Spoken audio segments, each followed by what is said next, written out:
Қайырлы күн, менің каналыма қош келдіңіз. Су жүрек қан тамырлар жүйесінің жұмысын реттеп отырады.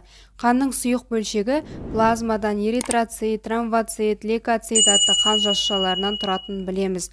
Ағзаға су жетіспей жатса, ол қанның айналымын бәсеңдетіп, жүрек қағысын қалыбынан ауытқытады.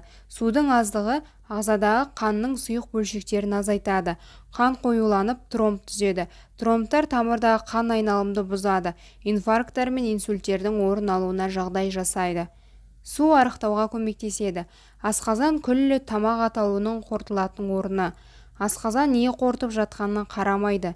Түскен тәттіні де, ащыны да, майлыны да, басқаны да қорыта береді. Ол тек түскен астың көлеміне ғана сыр береді.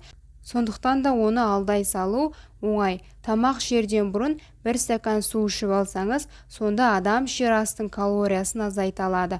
Оның үстінде су ас қорытуды жақсарта түседі. Су шырыш қабатының ылғалдануын қамтамасыз етеді.